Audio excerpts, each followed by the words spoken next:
Welcome back to another episode. I know a lot of you use these videos to sleep, so before we start I thought it would be fun if everyone can leave a comment to let me know where you are listening from in the world. Right, get comfy and relax and let's begin.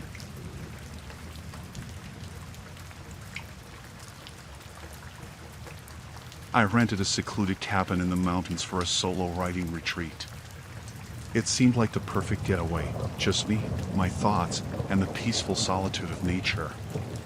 But one night, as I sat at my desk, typing away on my laptop, I heard noises outside.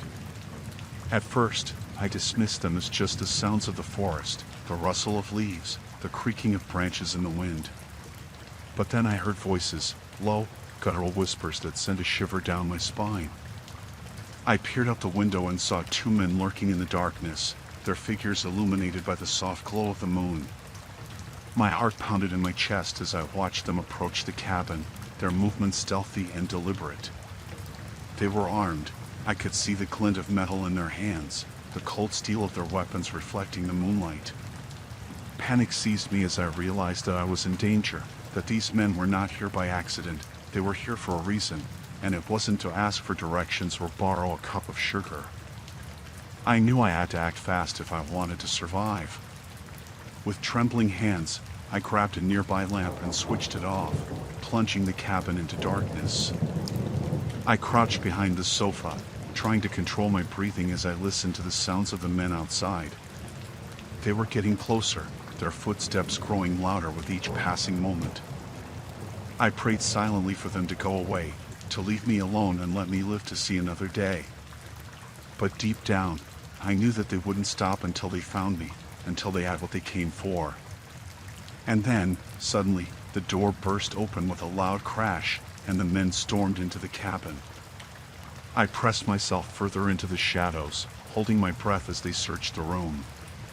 My heart raced as they moved closer, their footsteps echoing off the walls of the cabin. I could hear them talking in low, hushed tones, their voices filled with menace and malice. I closed my eyes and prayed for a miracle, for some way out of this nightmare. But when I opened them again, the men were standing right in front of me, their faces twisted into sinister grins. I braced myself for the worst, but to my surprise, they didn't attack me. Instead, they seemed almost amused by my fear, as if they were toying with me, playing a cruel game of cat and mouse. I knew I had to do something, anything, to escape. With a surge of adrenaline, I leaped to my feet and dashed for the door, ignoring the shouts of the men behind me. I ran blindly through the darkness, my heart pounding in my chest as I stumbled over rocks and roots. I could hear the men chasing after me, their voices growing louder with each passing moment. But I refused to give up, refused to let them catch me. I pushed myself harder, running faster than I ever had before, driven by pure instinct and the desperate desire to survive. And then, just when it seemed like all hope was lost, I saw a glimmer of light ahead, the glow of a distant street lamp, shining like a beacon in the night. With renewed determination, I sprinted toward it, my legs burning with exertion as I raced towards safety. And finally, mercifully, I broke free of the darkness and emerged into the open air, gasping for breath as I collapsed onto the pavement. I looked around wildly, expecting to see the men closing in on me. But to my relief, they were nowhere to be seen. They had vanished into the night, leaving me alone and shaken but alive. I stumbled to my feet and staggered toward the nearest house, praying that whoever lived there would take pity on me and offer me shelter from the horrors I had just endured. And as I knocked on the door, my heart still pounding in my chest, I knew that I would never forget the terror of that night, the night when I came face to face with pure evil and lived to tell the tale.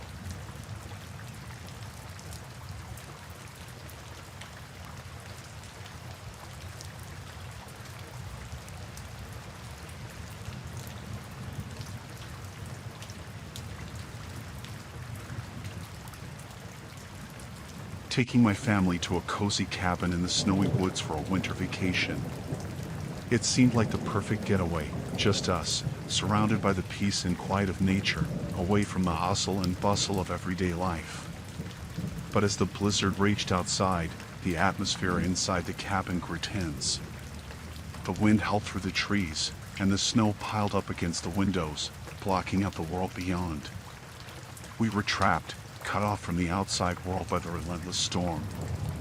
At first, we tried to make the best of it, huddling together by the fireplace and playing board games to pass the time. But as the hours stretched into days, a sense of unease began to settle over us, like a dark cloud looming on the horizon. It started with small things, strange noises in the night, footsteps echoing through the empty rooms, and the feeling of being watched from the shadows. At first, we brushed it off as our imaginations running wild in the isolation of the cabin. But then things took a sinister turn. Objects would go missing, only to reappear in strange places days later. And there were signs that someone had been inside the cabin while we slept, footprints in the snow outside our window, and the faint smell of cigarette smoke lingering in the air. We tried to convince ourselves that it was just a coincidence, that there was a rational explanation for everything that was happening. But deep down, we knew that something was very wrong, that we were not alone in the cabin, and that whatever was out there was watching us, waiting for the perfect moment to strike. As the days passed and the storm showed no signs of letting up, our sense of unease only grew stronger. We started to hear voices outside the cabin at night, whispering in the darkness and sending shivers down our spines. And then, one night, we saw them, two figures lurking in the shadows just beyond the edge of the forest. They were watching us, their eyes gleaming in the darkness, and we knew in an instant that they were not there with good intentions. We huddled together in fear, unsure of what to do next. We were trapped in the cabin, with no way to call for help and no means of escape. All we could do was wait and hope that help would come before it was too late. But help never came. The storm raged on outside, trapping us in its icy grip, while the sinister figures outside the cabin grew bolder with each passing day. They would bang on the windows and doors, taunting us with their presence, and we knew that we were running out of time. In a desperate bid for survival, we decided to confront them ourselves. We armed ourselves with whatever we could find, kitchen knives, fireplace pokers, anything that could be used as a weapon, and prepared to defend ourselves against whatever lay outside. When we finally mustered the courage to open the door and step outside, we were met with a chilling sight, the two figures standing before us, their faces twisted into malicious grins. They were locals, we realized, people who knew the area and had likely been watching us since we arrived at the cabin. But their intentions were far from friendly. They lunged at us with wild abandon, wielding knives and shouting threats as they closed in on us. We fought back with all our strength, desperate to protect ourselves and our loved ones from harm. In the end, it was a close call. We emerged from the ordeal and lived to experience another day.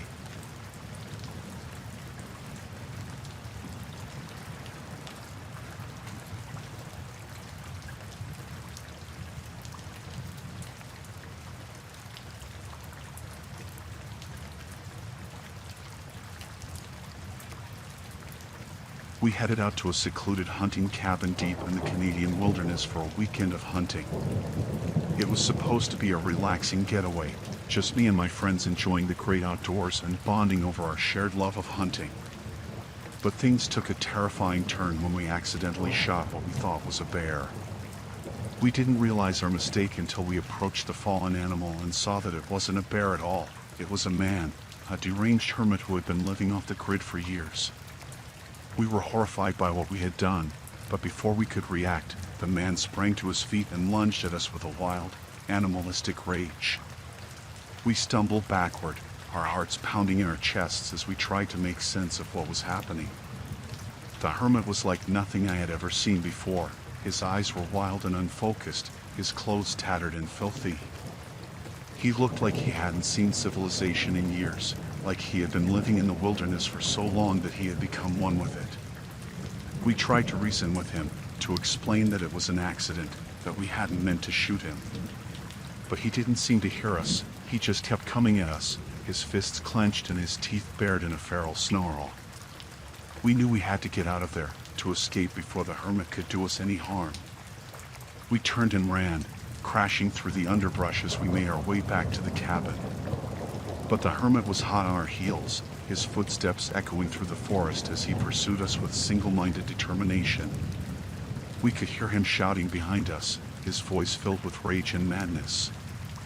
We reached the safety of the cabin and slammed the door shut behind us, panting for breath as we tried to catch our bearings.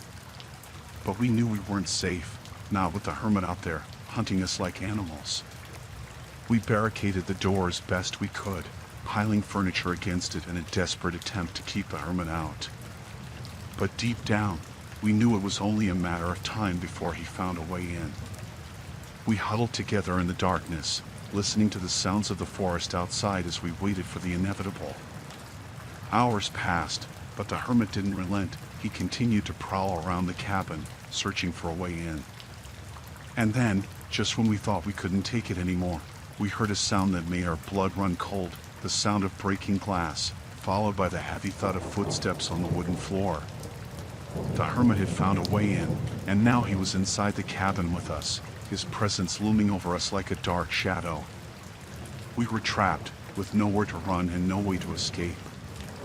But we refused to give up without a fight. We armed ourselves with whatever makeshift weapons we could find, kitchen knives, fireplace pokers, anything that could be used to defend ourselves against the deranged hermit. We waited in tense silence, our hearts pounding in our chests as we listened for any sign of the hermit's approach. And then, suddenly, he burst into the room, his eyes blazing with madness as he lunged at us with a savage roar. We fought back with everything we had, driving him back with our makeshift weapons as we struggled to stay alive. It was a brutal, bloody battle, but in the end, we emerged victorious. The hermit lay dead at our feet, his lifeless eyes staring up at us in silent accusation. Exhausted and shaken, we emerged from the cabin and made our way back to civilization, our minds reeling from the horrors we had witnessed. But as we left the wilderness behind us, we knew that we would never forget the terror of that weekend.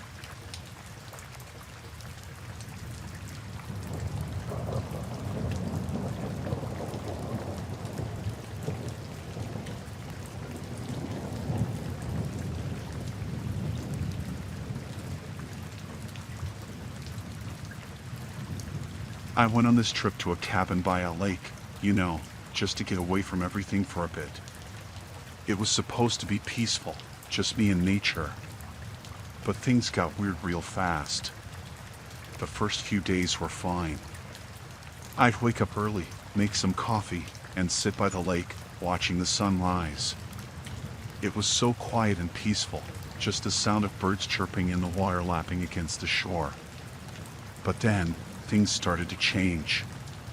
One night, as I was getting ready for bed, I noticed something strange out of the corner of my eye. It was like a flash of light, quick and fleeting. At first, I thought it was just my imagination playing tricks on me. But then it happened again and again. It was like someone was taking pictures, but I was all alone. I tried to shake it off and go to sleep, but I couldn't shake the feeling that something was off. The next day, I decided to go for a hike to clear my head. But as I was walking through the woods, I kept getting this creepy feeling like I was being watched. When I got back to the cabin, I started looking around, trying to figure out what was going on. That's when I found them, hidden cameras, tucked away in the corners of the room, staring back at me with their tiny, unblinking eyes. I felt sick to my stomach, like someone had been spying on me the whole time. I didn't know what to do. Should I call the police? Should I pack up and leave? But then, I heard something outside, footsteps, crunching through the leaves. My heart started racing as I realized that whoever was watching me might still be out there, lurking in the shadows. I grabbed a kitchen knife, the only weapon I had, and crept towards the door, trying to stay quiet. I peered through the window, but I couldn't see anything in the darkness. Then, suddenly, there was a knock at the door, slow and deliberate. I froze, my hand tightening around the knife. Who could it be? Was it the person who had been watching me? I didn't want to find out. I backed away from the door, my heart pounding in my chest, praying that whoever it was would just go away. But they didn't. The knocking grew louder and more insistent, echoing through the cabin like a drumbeat. I knew I had to do something, so I mustered up all the courage I had and shouted, "Who's there?" There was no response, just silence. I waited, holding my breath, but the knocking didn't stop. It just kept going, getting louder and more frantic with each passing second. I felt like I was going to lose my mind. Finally, I couldn't take it anymore. I swung open the door, ready to confront whoever was on the other side. But there was no one there, just the empty darkness of the night. I stood there for a moment, staring out into the void, feeling more alone and vulnerable than ever. And then, slowly, the realization dawned on me. Whoever had been watching me, whoever had been knocking at my door, they were still out there, waiting for the perfect moment to strike. I didn't waste any time. I grabbed my things and ran out of the cabin, not stopping until I reached the safety of my car. I drove away as fast as I could, my heart still pounding in my chest, the fear and paranoia gnawing at my mind. I don't know who was watching me or why, but I do know one thing. I'll never go back to that cabin again.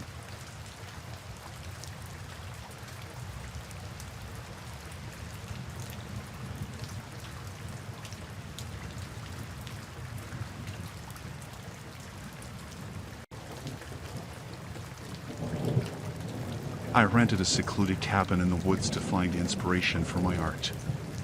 It was the perfect setting, surrounded by nature, with nothing but the sound of birdsong and the rustle of leaves to keep me company. I spent long hours painting alone, lost in my own world as I tried to capture the beauty of the forest on canvas. But one day, as I peered out of the window, my gaze fell upon the cabin across the lake. At first, I didn't think much of it, just another secluded retreat like mine. But then I saw something that made my blood run cold. There was a man standing outside the cabin, dragging what looked like a heavy sack across the ground. He moved with purpose, his movements deliberate and controlled.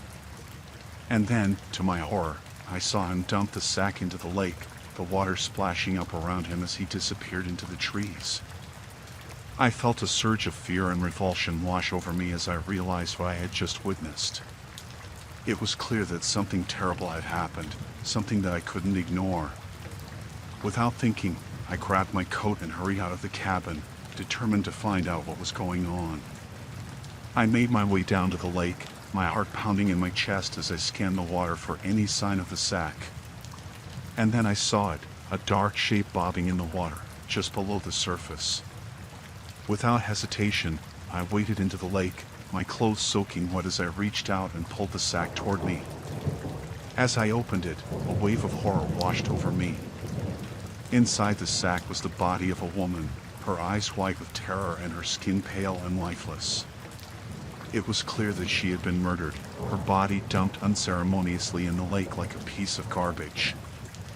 I felt sick to my stomach as I looked down at her lifeless form, the reality of what I had stumbled upon sinking in. But I knew I couldn't just stand by and do nothing. I had to act, to bring whoever had done this to justice. I called the police and reported what I had seen, my voice trembling as I recounted the grisly details of the crime. They arrived soon after, their faces grim as they surveyed the scene before them. It wasn't long before they had the man in custody, his hands bound behind his back as they led him away. He didn't say a word as they questioned him, his eyes filled with a cold, empty stare. It was a chilling reminder of the darkness that lurks in the hearts of men, a reminder that evil can exist even in the most idyllic of settings. But thanks to my quick thinking and bravery, justice had been served, and the victim could finally rest in peace. As I watched the police car disappear into the distance, I felt a sense of relief wash over me. It had been a terrifying experience, but I knew that I had done the right thing.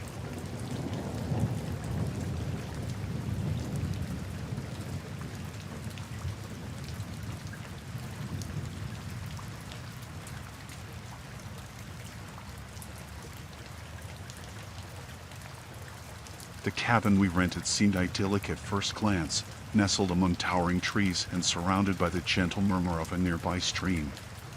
But as the days passed, an unsettling feeling began to gnaw at the edges of our consciousness, like a shadow creeping in from the periphery.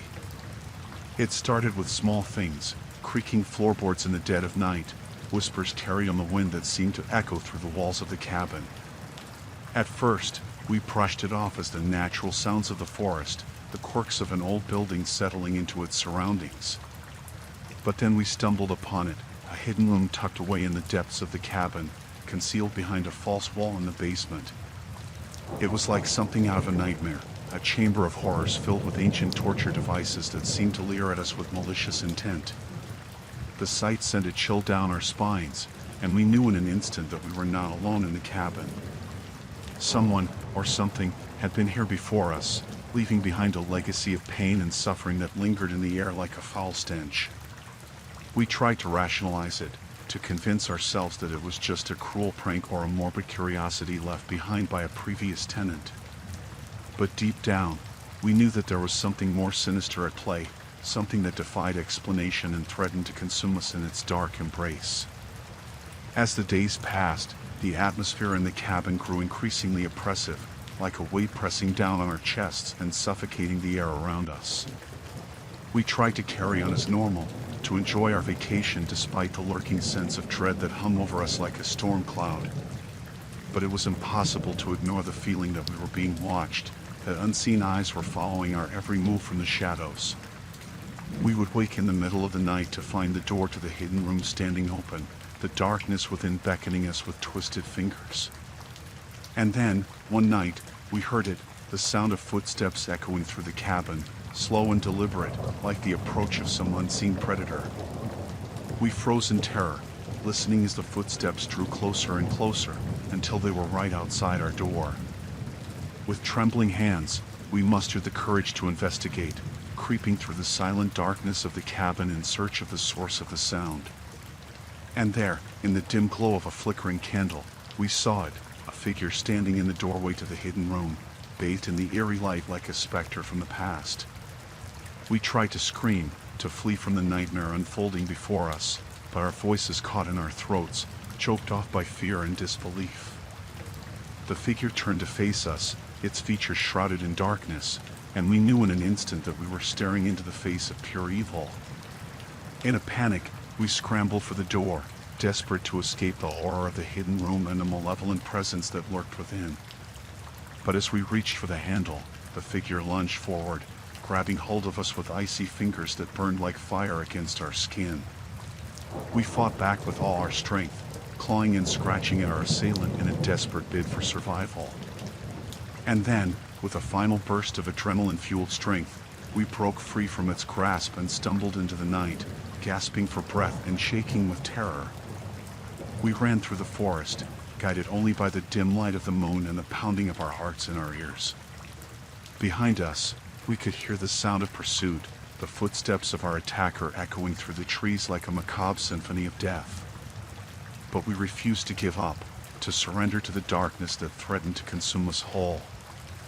With every ounce of strength we had left, we pushed ourselves onward, determined to escape the nightmare that had descended upon us. And then, just when we thought all hope was lost, we saw it, the faint glow of civilization on the horizon, the promise of safety and sanctuary in a world gone mad. With renewed determination, we pressed on, our fear giving way to a desperate need to survive. And finally, after what felt like an eternity of running, we stumbled out of the forest and into the welcoming embrace of the outside world. We collapsed to the ground, gasping for breath and shaking with exhaustion, but alive and free from the horror that had threatened to consume us. As we looked back at the cabin in the distance, we knew that we would never forget the terror we had endured within its walls.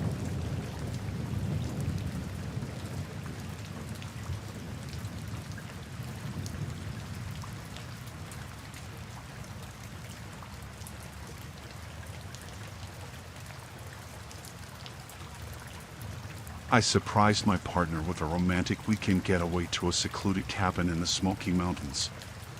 The drive up was picturesque, with winding roads and lush greenery all around us.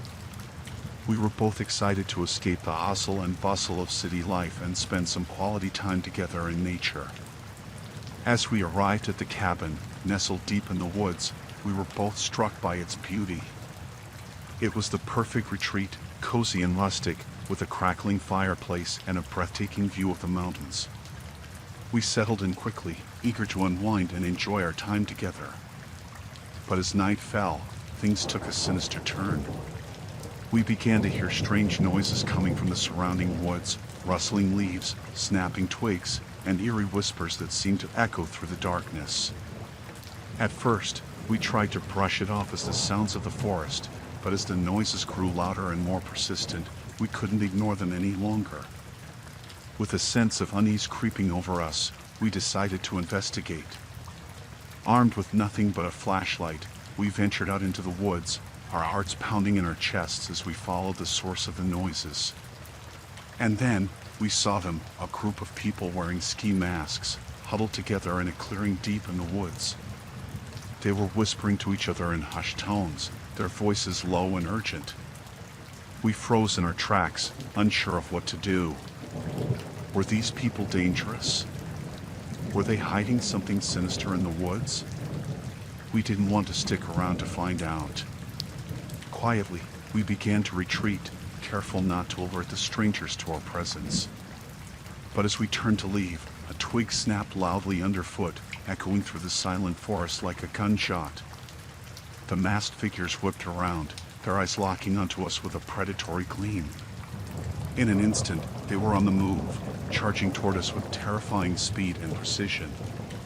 Panic surged through my veins as we turned and ran, our footsteps pounding against the forest floor as we raced back to the safety of the cabin.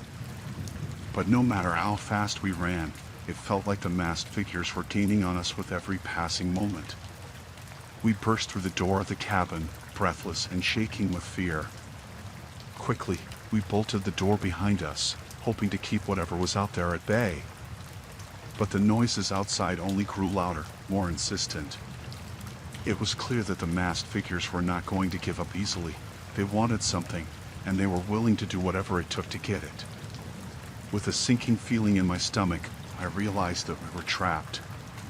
There was no way out, no way to escape the terrifying reality of what was happening outside our door. We huddled together in the dimly lit cabin, listening to the sounds of the masked figures prowling just beyond the walls. Hours passed like this, the tension in the air thick and suffocating. And then, just as suddenly as it had begun, the noises stopped. The forest fell silent once more, as if nothing had ever happened. But we knew better. We knew that the masked figures were still out there, lurking in the darkness, waiting for the perfect moment to strike. We spent the rest of the night huddled together, too terrified to sleep. And when morning finally came, we wasted no time in packing our things and fleeing the cabin, desperate to put as much distance between us and the masked figures as possible. As we drove away, the image of those sinister figures burned into my mind, a chilling reminder of the horrors that lurk just beyond the safety of civilization.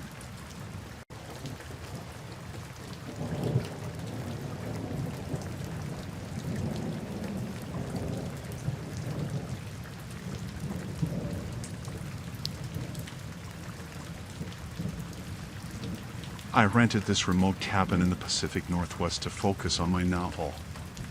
It was the perfect place to escape the distractions of everyday life and immerse myself in my writing. Nestled deep in the woods, surrounded by towering trees and the soothing sounds of nature, it seemed like the ideal setting to unleash my creativity. As I settled into the cabin, I felt a sense of excitement and anticipation. I couldn't wait to dive into my work and see where it would take me.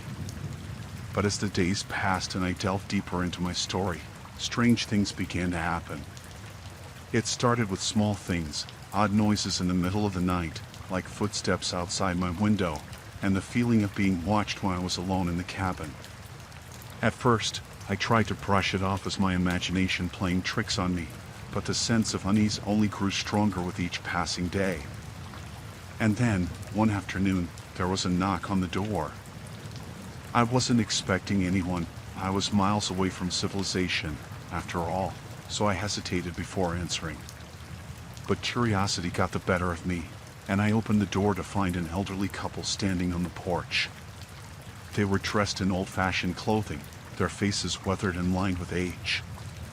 Something about them sent a shiver down my spine, but I tried to remain polite as they introduced themselves as the caretakers of the cabin. They claimed to have been living in the area for years, tending to the cabins and keeping an eye on things for the owners. But there was something off about them, something unsettling that I couldn't quite put my finger on. As they spoke, I couldn't shake the feeling that they were hiding something from me.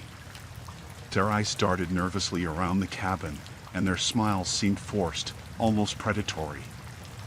I tried to brush off my unease and engage in polite conversation, but the longer they stayed, the more uncomfortable I became. There was an underlying tension in the air, like a storm brewing on the horizon. And then, just as suddenly as they had appeared, the couple announced that they had to leave. They bid me farewell with strange, knowing smiles, leaving me alone once again in the quiet solitude of the cabin. But their visit had left me shaken, and I couldn't shake the feeling that something was terribly wrong. I tried to focus on my writing, but my mind kept wandering back to the strange encounter and the unsettling feeling that lingered in its wake. As night fell, the sounds of the forest seemed to grow louder, more ominous. Every rustle of leaves and creak of branches sounded like a threat, and I found myself jumping at the slightest noise. And then, just as I was about to drift off to sleep, I heard it, the sound of footsteps outside my window, slow and deliberate, as if someone were pacing back and forth in the darkness. My heart pounding in my chest, I lay frozen in bed, listening intently as the footsteps drew closer and closer. And then, suddenly, they stopped, right outside my window. I held my breath, waiting for something to happen, but the night remained eerily silent. Eventually, exhaustion overtook me, and I drifted off into an uneasy sleep. The next morning, I awoke to find no sign of the elderly couple or anyone else outside my window. But the sense of unease lingered, gnawing at the edges of my mind like a persistent itch. I knew I couldn't stay in the cabin any longer. Whatever was happening here, I wanted no part of it. With trembling hands, I packed up my things and made plans to leave as soon as possible. As I drove away from the cabin, a sense of relief washed over me. I was grateful to be leaving that place behind, but a part of me couldn't shake the feeling that I had narrowly escaped something truly sinister. And as I glanced in the rearview mirror one last time, I saw something that made my blood run cold, the elderly couple, standing at the edge of the forest, watching me go with those same strange, knowing smiles plastered on their faces.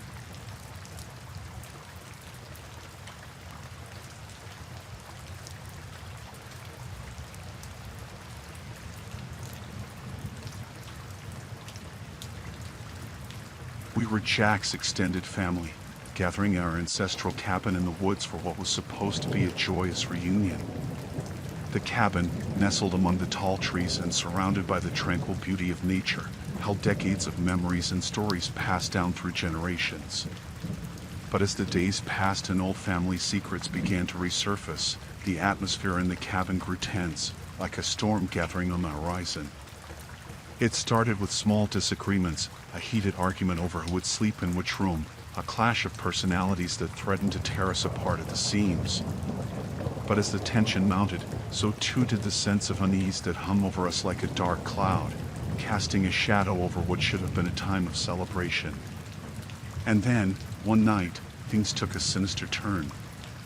We heard strange noises coming from the woods surrounding the cabin, rustling in the underbrush, the snap of twigs underfoot, the distant sound of whispers carried on the wind. At first, we dismissed it as the natural sounds of the forest, the nocturnal activities of the creatures that called the woods their home. But as the night wore on, the noises grew louder and more insistent, like an unseen force drawing ever closer to the cabin. We huddled together in fear, listening to the eerie symphony of the night, our hearts pounding in our chests as we waited for whatever was out there to reveal itself. And then, just as suddenly as it had begun, the noises stopped. The forest fell silent once more, the only sound the pounding of our hearts in our ears. We waited with bated breath, unsure of what to expect next, but nothing came. In the days that followed, we tried to carry on as normal, to put the strange events of that night behind us and focus on enjoying our time together as a family. But the sense of unease lingered, like a shadow that refused to be dispelled by the light of day. And then, one evening, as we sat around the fire recounting old family stories, we heard it, the sound of footsteps approaching the cabin, slow and deliberate, like the footsteps of someone with a purpose. We froze in fear, our eyes darting to the door, waiting for it to burst open and reveal the source of the noise. But nothing happened. The footsteps drew closer and closer, until they were right outside the door, and then they stopped. We held our breath, waiting for whatever was out there to make its move, but there was only silence. And then, without warning, the door burst open, and a figure stepped into the cabin, shrouded in darkness. We screamed in terror, scrambling to our feet and backing away from the intruder, but it was no use. The figure advanced on us, its features obscured by the shadows, until it was standing right in front of us, its eyes gleaming with malice. And then, in a voice that sent shivers down our spines, it spoke, a voice filled with venom and hatred, a voice that seemed to echo through the very walls of the cabin. "You're not welcome here," it said, its words dripping with menace. "This is our cabin, and you have no right to be here." We tried to reason with it, to explain that we were just here for a family reunion, but it was no use. The intruder was determined to keep us from leaving, to drive us out of the cabin and back into the night. And so, with no other options left to us, we did the only thing we could: we fought back. We fought with all our strength, using whatever makeshift weapons we could find to defend ourselves against the intruder. And in the end, after what felt like an eternity of struggle, we emerged victorious. The intruder fled into the night, defeated but not defeated, leaving us shaken but alive. As we stood there in the aftermath of the ordeal, the realization slowly dawned on us: the cabin was no longer a place of refuge and sanctuary, but a battleground where old family secrets and tensions had boiled over into violence. But despite everything we had endured, we refused to be driven out by fear.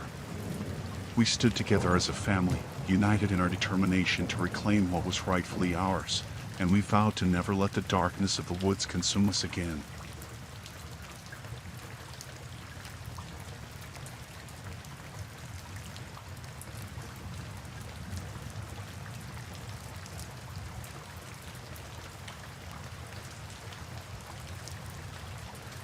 It all started innocently enough.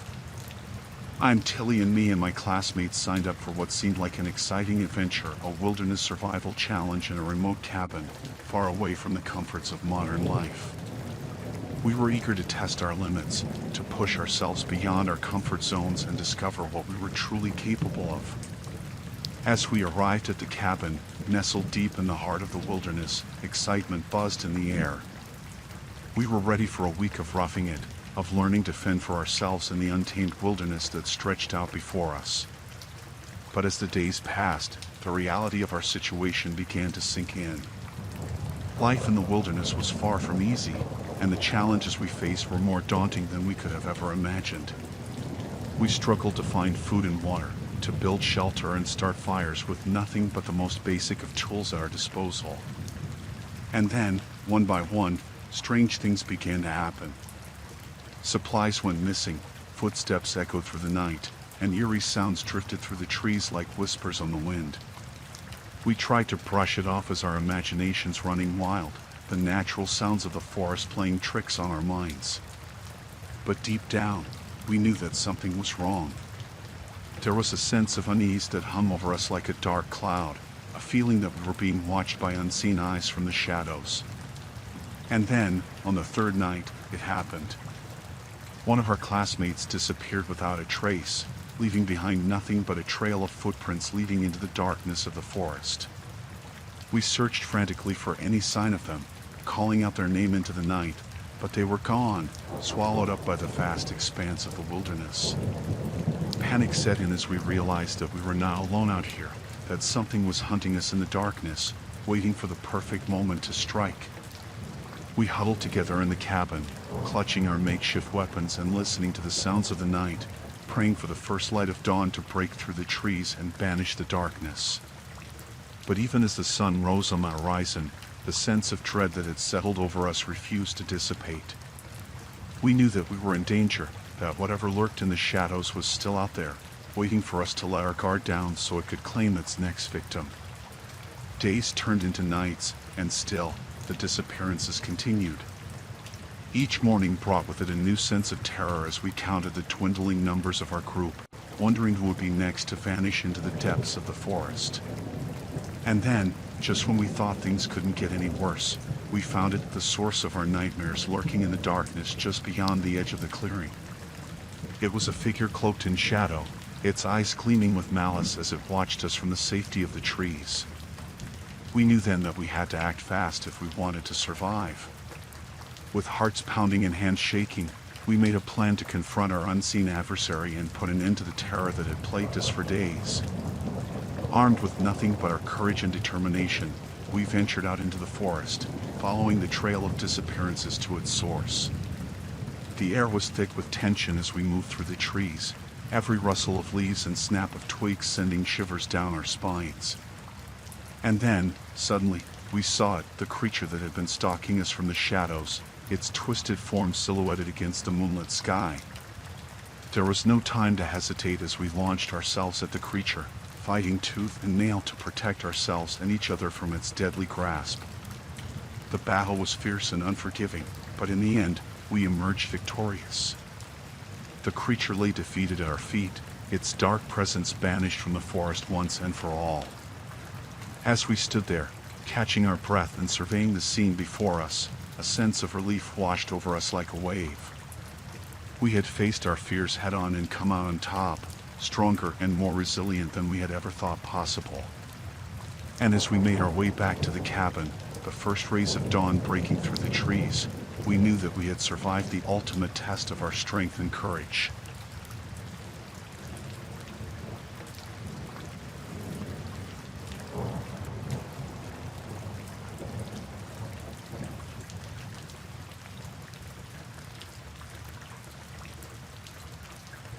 So, me and my buds, we decided to rent this cabin by this lake, you know?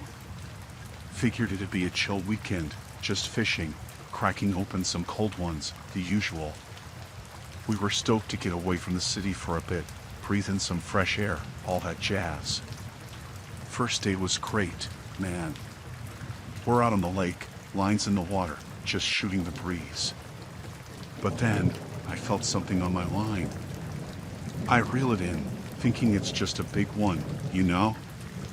But when it breaks the surface, it ain't no fish. It's a hand. A freaking human hand. We're all freaking out, man. Like, what the hell? We didn't sign up for this. So, we call the cops, and they come out, take a look at it. And they're like, yeah, this ain't normal. No kidding, Sherlock. Next thing we know, the whole place is swarming with cops. They're combing the area, asking us questions, the whole 9 yards. Turns out, the hand ain't been in the water long. It's fresh. Real fresh. So now, we're thinking, what else is in this lake? Bodies? God knows what else. And that's when things start getting real tense, you know? Like, we can't just chill anymore.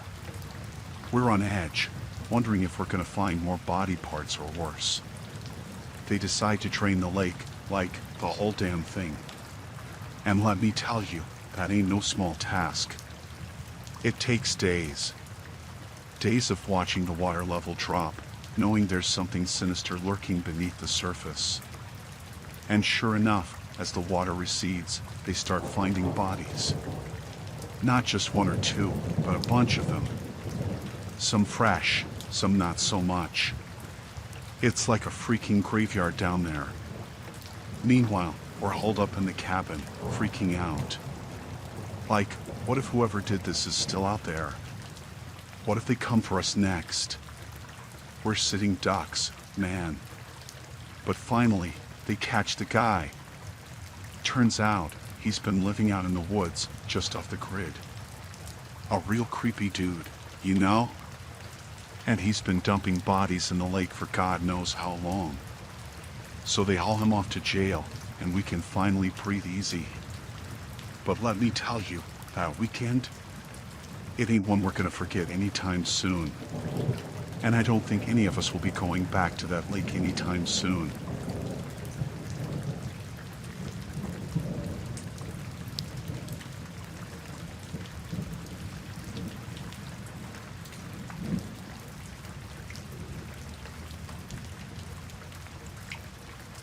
I decided to take a break from the craziness of everyday life and signed up for this digital detox retreat in the mountains.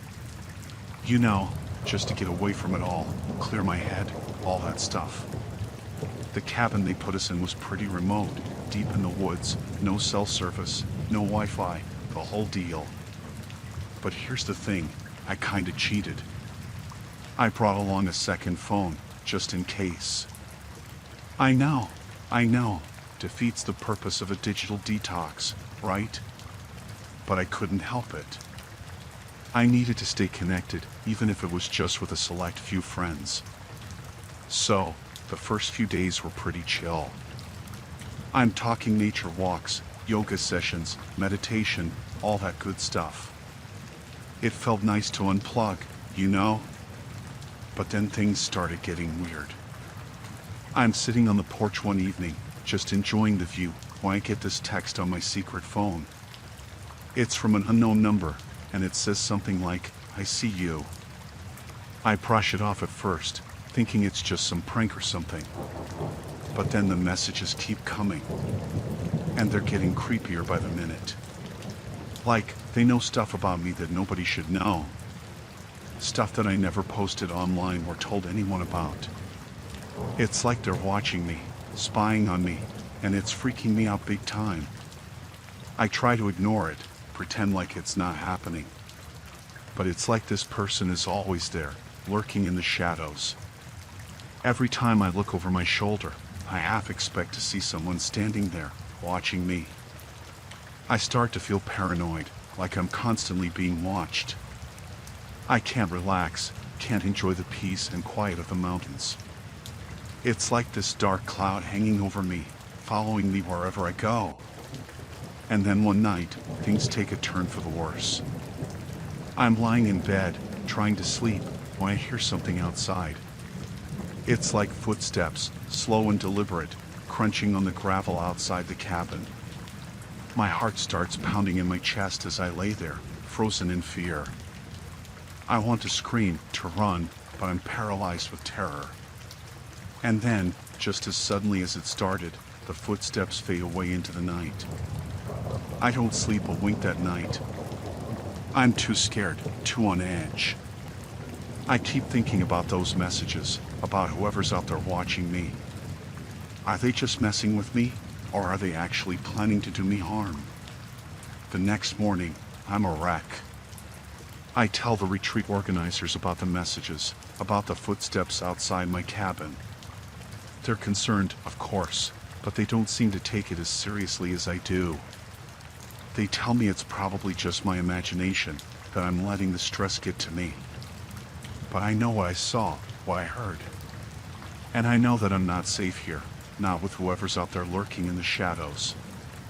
I decide to leave, to get out of there before things escalate any further. I pack my bags, say my goodbyes, and hit the road.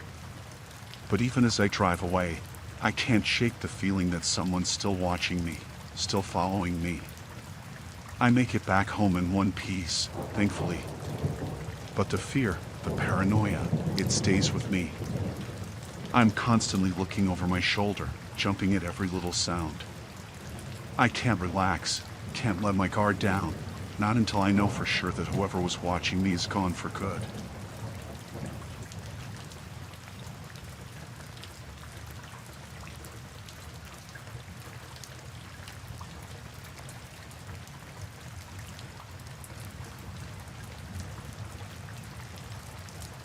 So, me and my new wife decided to spend our honeymoon at this cabin up in the Colorado Rockies. We were both pretty excited, you know? Just married, beautiful scenery, the whole 9 yards. The cabin was secluded, like really secluded. It was tucked away in the woods, surrounded by trees for miles. But it was cozy, quaint, just what we were looking for. First few days were great, man. We're exploring the area, hiking, taking in the breathtaking views. But then, one day, my wife stumbles upon this hidden compartment in the floorboards. And inside, she finds these old journals. At first, we're curious, you know? Like, who would hide journals in the floorboards of a cabin? But then we start reading them, and that's when things start getting real creepy. Turns out, the journals belonged to the previous owner of the cabin, some guy named Henry. And as we flip through the pages, we uncover this dark history of murder and betrayal. Henry was a recluse, a hermit who lived out in the woods all alone. But he wasn't always like that. He used to be married, had a wife and kids. But then one day, they all disappeared, vanished without a trace. At first, people thought they just up and left, you know? But then, bodies started turning up in the woods. Women, children, all brutally murdered. And the prime suspect? None other than Henry himself. But here's the kicker, man. Henry was never caught. He disappeared into the woods, vanished without a trace, just like his family before him. As we read through the journals, we start to feel this sense of dread, like we're being watched, like Henry's still out there somewhere, lurking in the shadows. And then, one night, things take a turn for the worse. We're sitting by the fire, just enjoying each other's company, when we hear this noise outside. It's like footsteps, slow and deliberate, crunching on the gravel. My wife starts freaking out, man. She's like, "What was that? Did you hear that?" And I'm trying to calm her down, telling her it's probably just an animal or something. But then, we hear it again. Closer this time. And that's when I see him. Henry, standing outside the cabin, staring at us with his cold, dead eyes. I don't know how he found us, how he tracked us down to this remote cabin in the woods. But there he was, just staring at us, like he's been waiting for this moment for years. My wife's hysterical at this point, screaming for me to call the cops, to do something. But I can't move, can't even think straight. I'm frozen in fear, like a deer in headlights. But then, just as suddenly as he appeared, Henry's gone. Disappeared into the darkness, leaving us alone in the cabin, shaking with fear. We don't waste any time, man. We grab our stuff, get the hell out of there as fast as we can.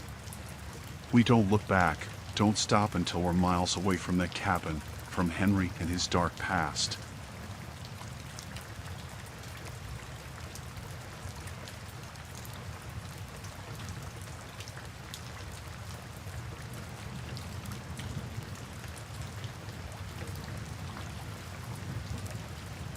So, I'm a search and rescue volunteer, right? It's what I do, helping people out in the wilderness, making sure they get home safe. But this one time, man, it was something else. We get this distress call from a stranded hiker up in the mountains. It's late, pitch dark, but we don't hesitate. We grab our gear, hop in the truck, and head out to find this guy. The coordinates lead us to this remote cabin deep in the woods. It's creepy, man, like something out of a horror movie. But we press on, calling out for the hiker, trying to locate him. And then we find him. Or what's left of him, anyway. He's lying on the ground, blood everywhere, barely conscious. It's bad, real bad. We try to stabilize him, call for backup, but it's too late. He's gone. But here's the thing, man. The distress call? It was a trap. set by some deranged killer who's been preying on unsuspecting victims for God knows how long.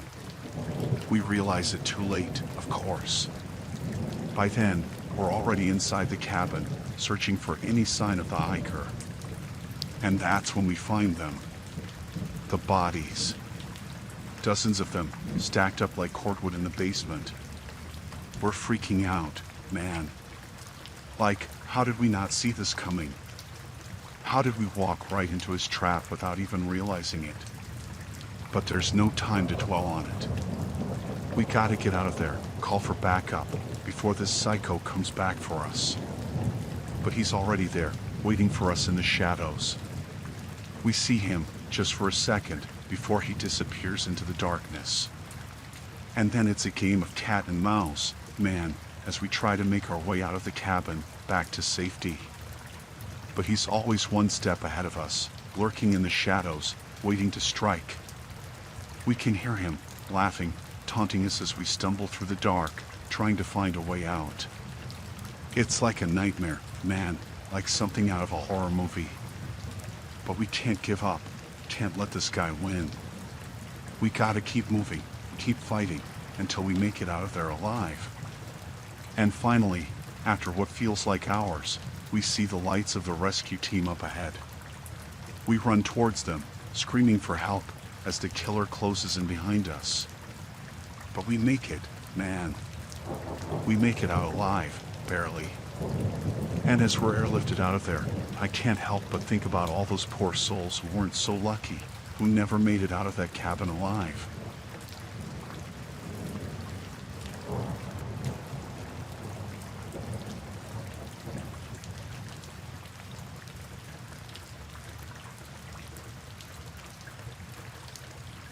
So, I'm into yoga, right?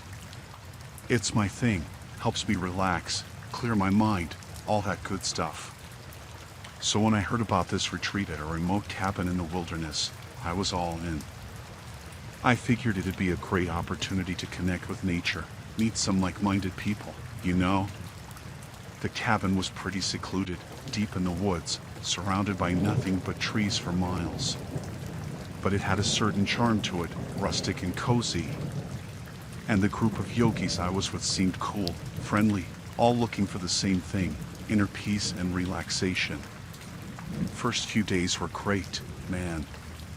We're doing yoga sessions out in the open, meditating by the river, just soaking in the tranquility of the wilderness. But then, things start to take a dark turn. One of the yogis goes missing. At first, we think maybe she just went for a hike or something, got lost in the woods. But as the hours pass and she still doesn't show up, we start to worry. We form search parties, combing the area, calling out her name. But there's no sign of her, no trace. It's like she just vanished into thin air. And then another yogi goes missing. And another. Pretty soon, we're all on edge, wondering who's gonna be next. That's when the paranoia sets in, man. We start suspecting each other, wondering if one of us is behind the disappearances. But nobody wants to admit it. Nobody wants to believe that one of their fellow yogis could be capable of something so sinister. But then, we find her body. The first yogi who went missing. She's lying in a clearing, bloodied and lifeless. And that's when it hits us. There's a killer among us. We try to stay calm, to stick together, but it's like a powder keg ready to explode. Tensions are running high, accusations are flying left and right. And then, the killings escalate. One by one, my fellow yogis are picked off, their bodies turning up in the most gruesome ways imaginable. It's like a nightmare come to life, man, and there's no escaping it. We try to barricade ourselves inside the cabin, but it's no use. The killer is always one step ahead of us, lurking in the shadows, waiting for the perfect moment to strike. But then, just when it seems like all hope is lost, we manage to overpower the killer. Turns out, it was one of us all along, someone we trusted, someone we thought we knew. We restrain them, call for help, and finally, after what feels like an eternity, the authorities arrive. We're safe, for now at least. But the scars, both physical and emotional, will stay with us forever.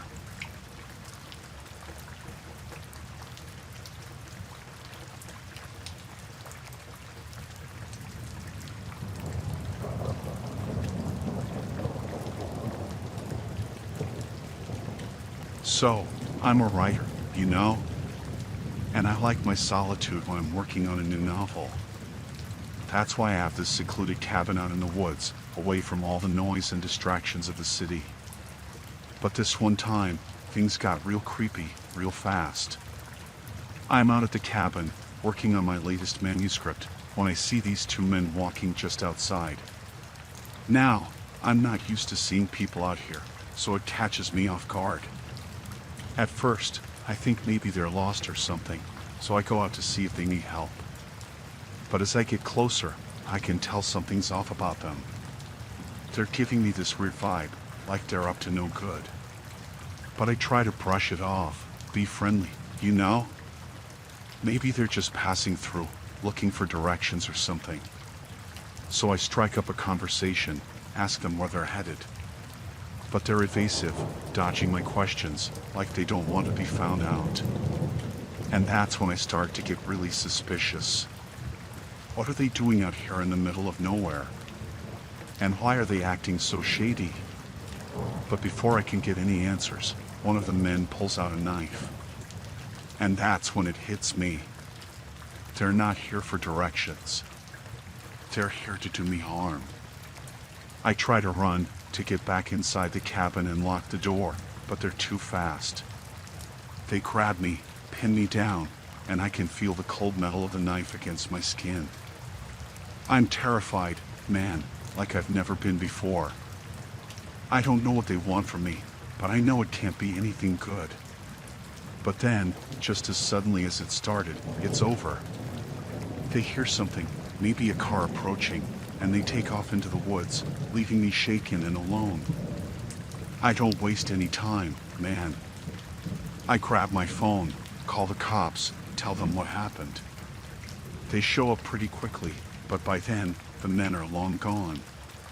The cops search the area, but they don't find anything. No trace of the men, no clues as to why they were there in the first place. But I can't shake the feeling that they'll be back, that they're still out there, watching, waiting. And I can't help but wonder what would have happened if they had caught me, if I hadn't been able to get away. I try to go back to my writing, to lose myself in my work and forget about what happened. But it's no use. The memory of those two men, their faces twisted with malice, it haunts me day and night. I thought I was safe out here in the woods, away from all the dangers of the city. But now I realize nowhere is truly safe. And I'll never be able to look at this cabin the same way again.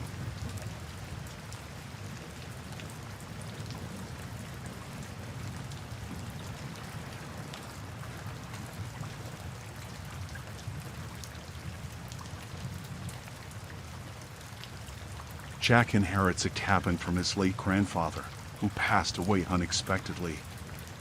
I never knew my grandpa too well, but the news about the inheritance stirred up mixed emotions in me.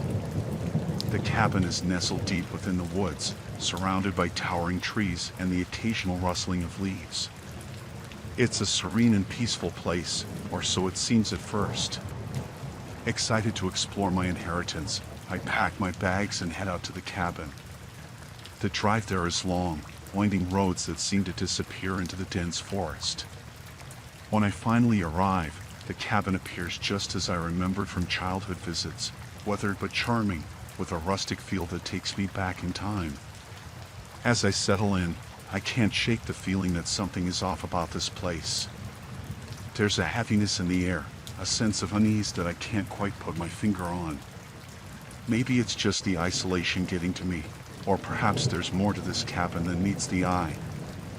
One night, as I'm exploring the cabin, I stumble upon a locked door in the basement. My curiosity piqued, I search for the key and finally manage to unlock it. What I find inside sends shivers down my spine. It's a hidden room, filled with old photographs and newspaper clippings detailing a dark family secret. As I sift through the documents, I uncover the truth. My grandfather was involved in some shady dealings, and this cabin was at the center of it all. It turns out that the woods surrounding the cabin hold a dark secret, one that my family has been trying to bury for generations. Terrified and unsure of what to do, I contemplate leaving the cabin and never looking back. But something keeps pulling me back, a nagging feeling that I need to uncover the truth behind my family's past. One evening, as I sit by the fireplace, I hear strange noises coming from outside, footsteps crunching on the forest floor, whispers carried by the wind.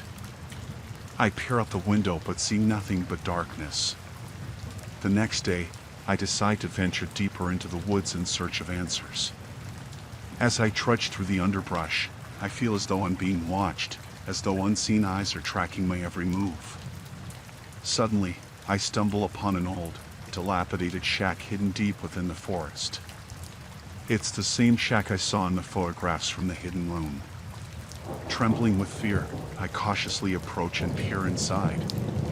What I find inside is beyond anything I could have imagined. It's a makeshift altar, adorned with strange symbols and surrounded by candles. It's clear that this place was used for some kind of ritualistic ceremony, but the details elude me.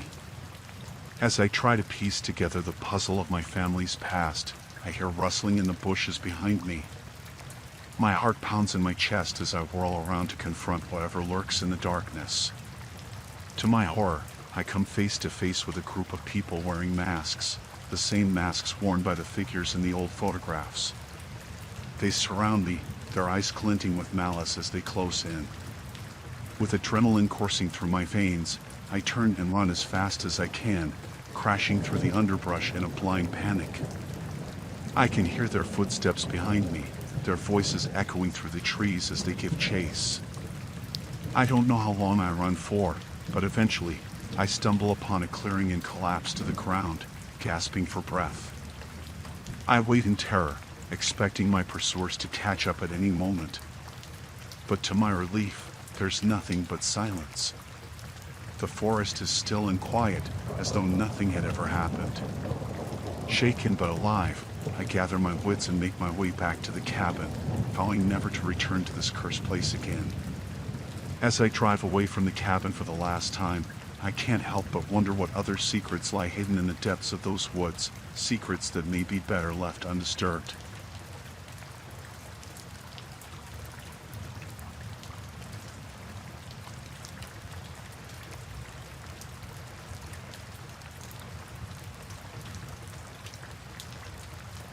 Alright, so here's what happened. I'm out in the wilderness, right? Just minding my own business, hiking through the woods, when this violent storm hits out of nowhere. I'm talking thunder, lightning, the whole shebang. I'm scrambling to find shelter, trying to keep myself from getting soaked to the bone. And that's when I see it. This cabin, tucked away in the trees, like it's been waiting for me. I don't waste any time, man. I book it to the cabin, hoping to ride out the storm until it blows over. But when I get inside, things start to get weird. The cabin's decked out like some kind of doomsday bunker, with shelves lined with canned food, water purification tablets, the whole 9 yards. And there's this guy there, the survivalist who owns the place. At first, I'm relieved to see another human being, someone who can help me wait out the storm. But then I start to notice things, little things that don't add up. Like how he's eyeing me up and down, sizing me up like I'm some kind of threat. Or how he keeps his hand close to the gun he's got strapped to his hip. I try to make small talk, you know? Ease the tension, maybe get him to warm up to me. But he's not having it. He's cold, distant, like he's afraid of me or something. And then, things take a turn for the worse. The storm's still raging outside, and the power goes out. Now we're stuck in the dark, just me and this survivalist, alone in the wilderness. I can feel his paranoia getting worse by the minute, like he thinks I'm gonna turn on him or something. And I start to get scared, man, like really scared. But then, just when I think things can't get any worse, I hear something outside. It's like footsteps, slow and deliberate, crunching on the gravel. My heart's pounding in my chest as I realize what's happening. Someone else is out there, someone who's not supposed to be there.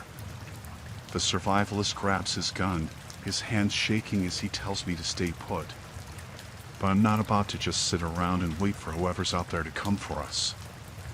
I follow him outside, creeping through the darkness, trying to stay quiet. And that's when we see them. Two figures lurking in the shadows, just beyond the edge of the trees. The survivalist raises his gun, ready to defend us against whatever's out there. But before he can take a shot, I realize who they are. It's the rescue team, man.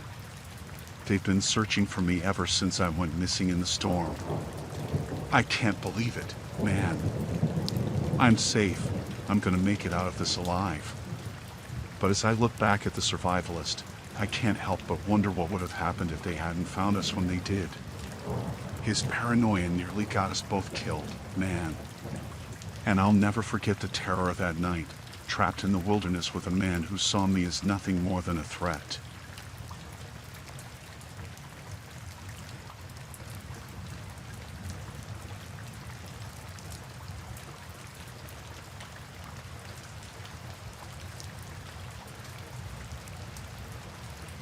V's been struggling lately with stuff like anger issues and depression. So, my parents decide to send me to this wilderness therapy program, where I gotta spend 6 months living in a remote cabin in the woods. Fun, right? At first, I'm not thrilled about it, you know? I mean, who wants to spend half a year out in the middle of nowhere with a bunch of strangers? But I figure it might do me some good, help me get my head straight. So, I get to the cabin, and it's pretty basic. No electricity, no running water, just me in the wilderness. But I try to make the best of it, you know? I figure maybe it'll give me some time to clear my head, work through my issues. But then, things start to get weird. I'm out in the woods one day, just doing my thing, when I get this feeling like someone's watching me. I brush it off at first, thinking it's just my imagination, but the feeling won't go away. And then, I start seeing him. This man, lurking in the shadows, always just out of sight. I can never get a good look at him, but I know he's there, watching me, waiting for the perfect moment to strike. I try to tell the counselors about it, but they don't believe me.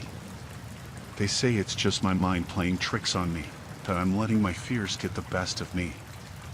But I know what I saw, man. I know he's real, and he's dangerous. I can feel it in my bones. I try to avoid him, stay away from the areas of the woods where I've seen him lurking. But no matter where I go, he's always there, just out of reach. And then, one night, things come to a head.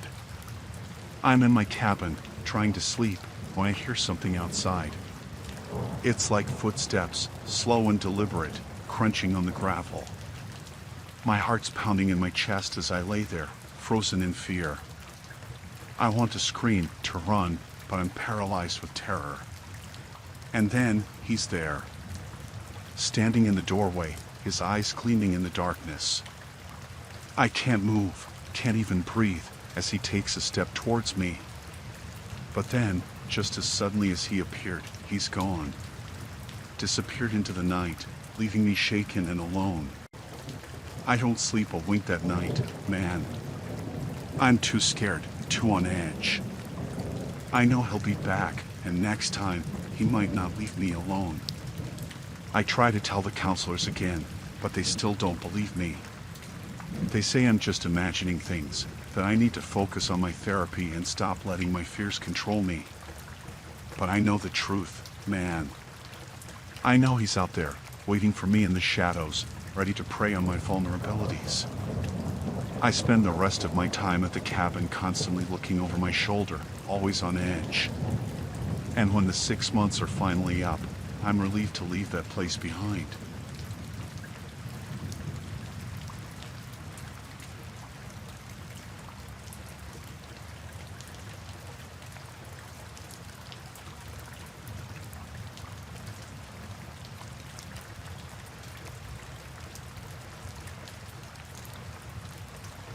Just doing my usual rounds in this small town, trying to keep the peace.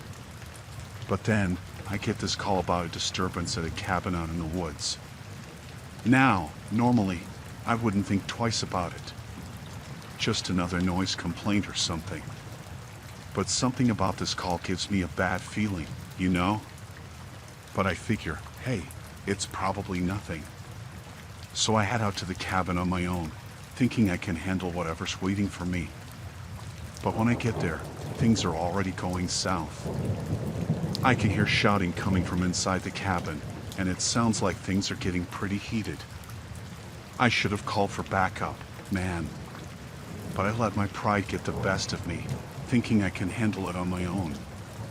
So I go in, gun drawn, ready for whatever comes my way.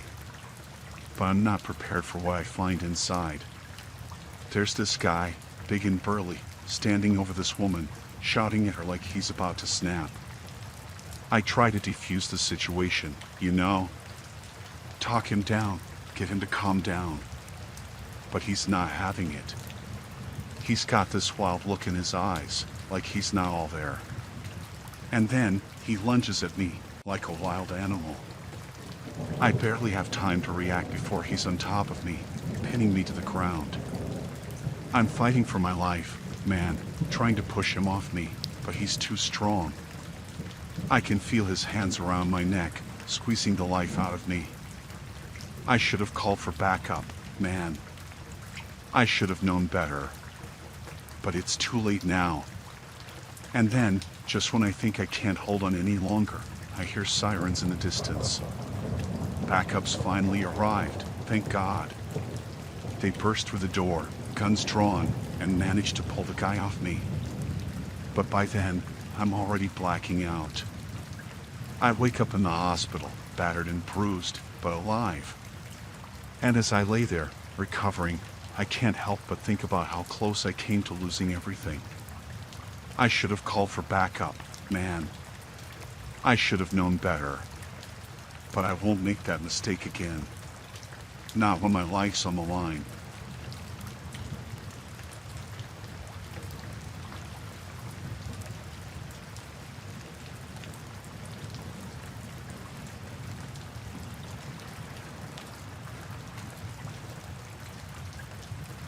So, I'm out in the woods, building this cabin on some land I bought, trying to get away from the hustle and bustle of the city.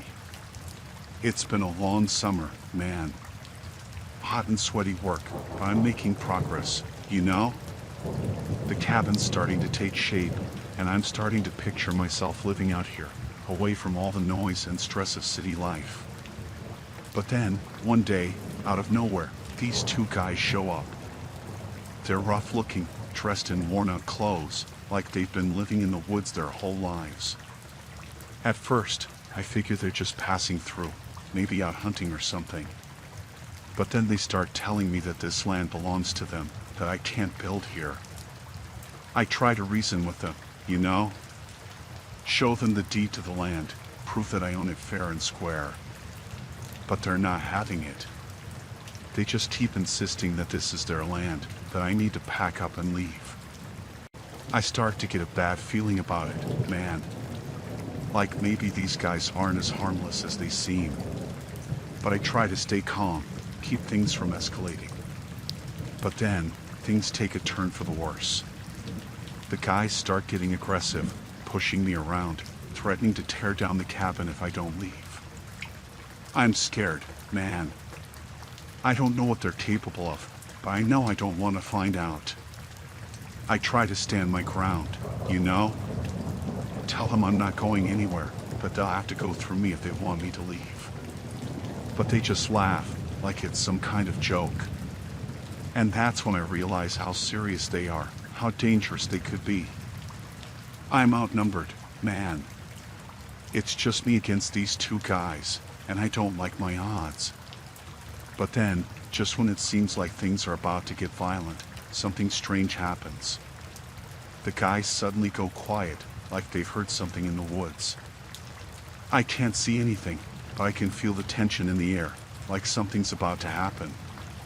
And then, just like that, they're gone.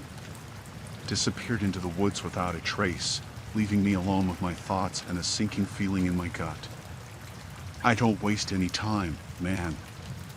I grab my stuff, pack up the cabin, and get the hell out of there as fast as I can. But as I'm driving away, I can't shake the feeling that I haven't seen the last of those guys, that they'll be back for me one day. I try to put it out of my mind, focus on starting over somewhere new. But no matter where I go, I can't escape the memory of that chilling encounter in the woods.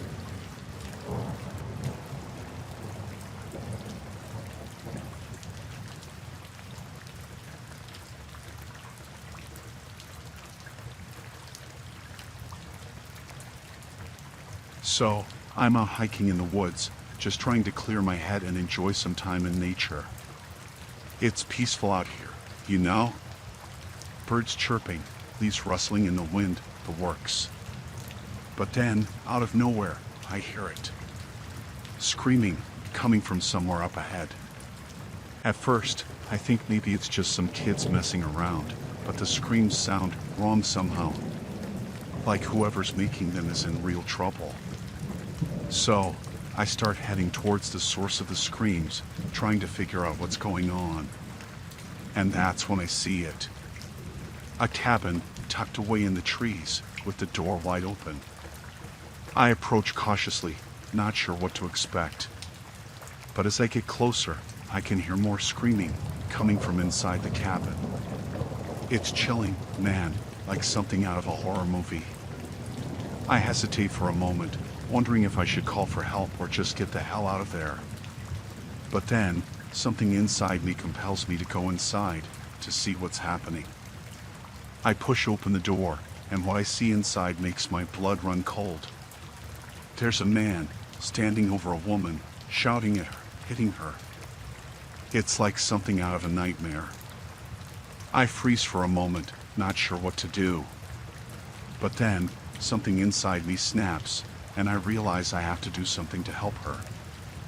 I rush forward, yelling at the man to stop, to leave her alone. But he just turns on me, his eyes wild with rage. I brace myself for a fight, ready to defend myself and the woman. But before things can escalate any further, the woman manages to break free and run out of the cabin. The man turns and follows her, disappearing into the trees. I'm left standing there, shaken and unsure of what to do next. I want to chase after them, make sure the woman's okay. But I know I can't do it alone, not with that man out there somewhere. So, I do the only thing I can think of. I pull out my phone and call the cops, telling them what I saw and where I am. They arrive pretty quickly, and I tell them everything that happened. They take my statement and head off into the woods to search for the man and the woman. I wait anxiously, hoping they'll find them safe and sound. And eventually, they do. They bring the woman back to me, shaken but alive. She thanks me for intervening, for saving her from that man. And as I watch her walk away with the cops, I can't help but feel a sense of relief.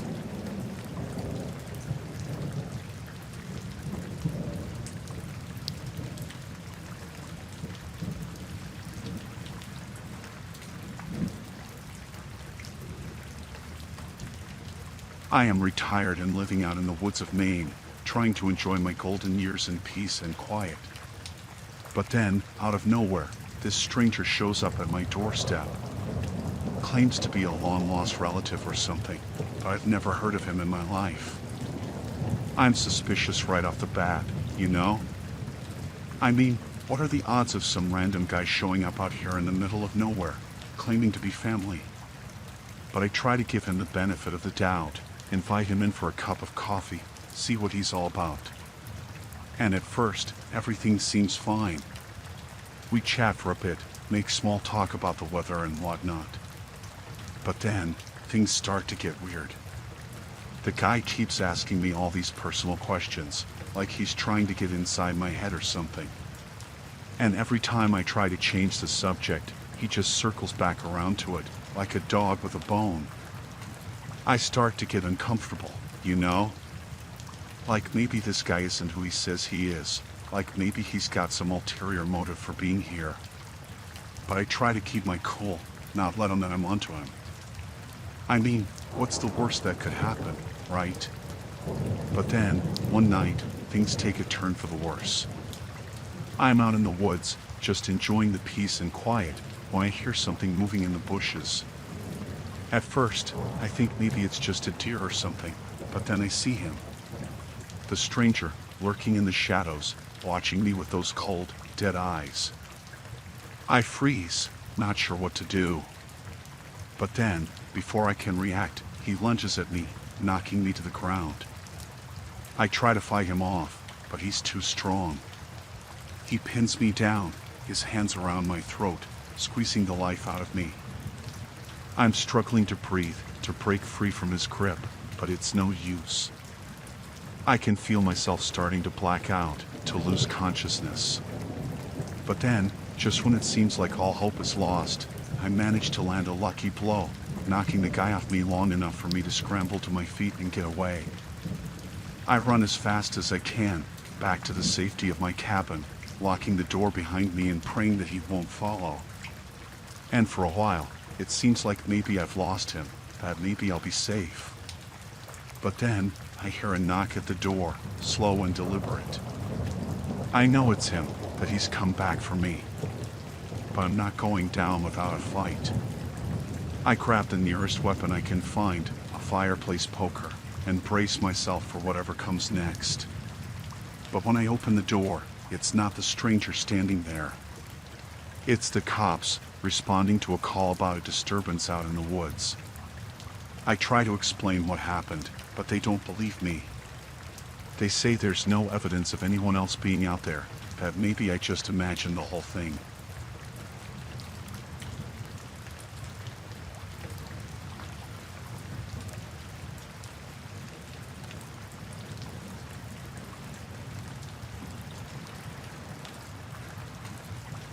I'm Bianca and I am just trying to escape the chaos of city life by moving into this cozy little cabin up in the Colorado Rockies.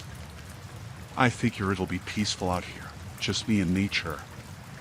But then, things start to get weird.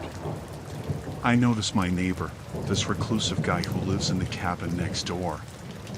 He's always keeping to himself, never really coming out except to collect his mail or something. At first, I don't think much of it.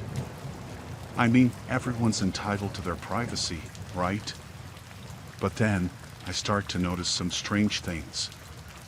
Like how he's always hauling these big bags of something into his cabin. And how I never see any animals around his place, even though we're out in the middle of the woods. I try to brush it off, tell myself I'm just being paranoid.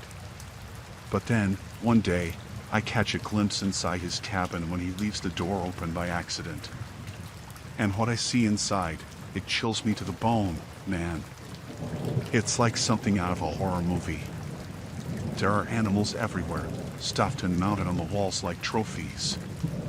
And not just deer and stuff, but wolves, bears, even a mountain lion. I feel sick to my stomach, like I'm gonna throw up right then and there.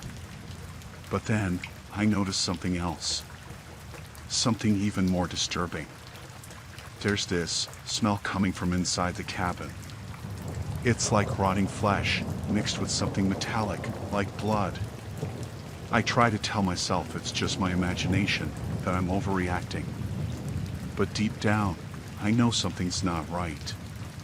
So, I decide to do a little digging, you know? See if I can find out more about this guy and what he's up to. And what I uncover, it's worse than anything I could have imagined. Turns out, he's got a history of violence, a rap sheet as long as my arm. Assault, robbery, even manslaughter. I'm freaking out, man. I don't know what to do. I mean, this guy's my neighbor, living right next door to me. But then, things take a turn for the worse. I'm out walking one night, trying to clear my head, when I hear something behind me. I turn around, and there he is, my neighbor, standing there in the shadows. His eyes are cold, empty, like he's not all there. I try to play it cool, act like everything's fine. But he's not fooled. He knows I've been snooping around, trying to uncover his secrets. And then, before I can react, he lunges at me, grabbing me by the throat and pinning me against a tree. I'm struggling, fighting for my life, but he's too strong.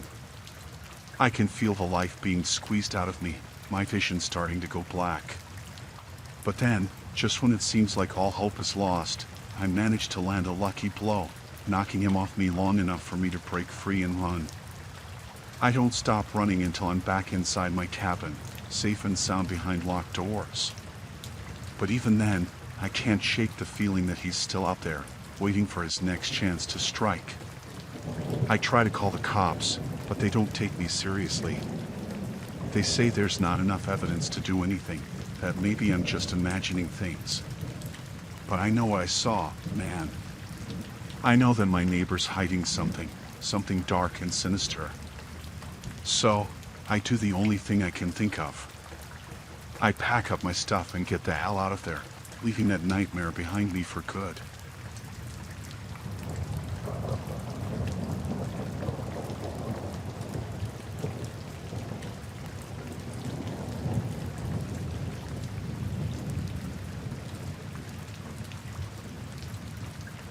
I don't want to give my name. Let's just call me James. I am just your average outdoorsman, looking to get away from it all with a summer getaway in the Pacific Northwest. But then, things take a turn for the worse. I'm out hiking one day, enjoying the beauty of the forest, when I notice something off in the distance.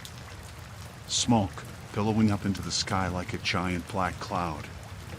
At first, I think it's just a small fire, nothing to worry about. But as I keep hiking, the smoke gets thicker and thicker, until I can barely see in front of me. That's when it hits me. This isn't just any fire. It's a forest fire, and it's headed straight for the area where I'm staying. I start to panic, wondering what I should do. Should I try to outrun the fire, or hunker down and wait for it to pass? But before I can make up my mind, I hear footsteps behind me. I turn around and see a group of people, strangers, running towards me, desperation written all over their faces. They're begging me for help, pleading with me to let them take shelter in my cabin until the fire passes. And I want to help them, I really do. But I'm not sure if my cabin can withstand the flames, or if there's enough room for all of us. But then, I think about what I would want someone to do if I were in their shoes. So, I agree to let them take shelter in my cabin, hoping against hope that we'll all make it out alive. We rush back to the cabin, the fire hot on our heels. I can feel the heat on my skin, smell the smoke in the air. It's like something out of a nightmare. But we make it to the cabin just in time, slamming the door shut behind us and barricading it as best we can. Inside, it's chaos. People are screaming and crying, trying to comfort each other as the flames rage outside. I try to stay calm, to come up with a plan for how we're going to survive this. But it's hard, man. It feels like the walls are closing in on us, like there's no way out. But then, just when it seems like all hope is lost, I remember something. There's a cellar beneath the cabin, a place we can go to escape the flames. We rush down into the cellar, locking the door behind us and huddling together in the darkness as the fire rages on above us. And then, we wait. Hours pass, maybe even days. It's hard to tell in the darkness. But eventually, the flames die down, and we emerge from the cellar, blinking in the sunlight and breathing in the fresh air. We made it, man. Against all odds, we survived. And as we stand there, looking out at the charred landscape around us, I can't help but feel grateful to be alive.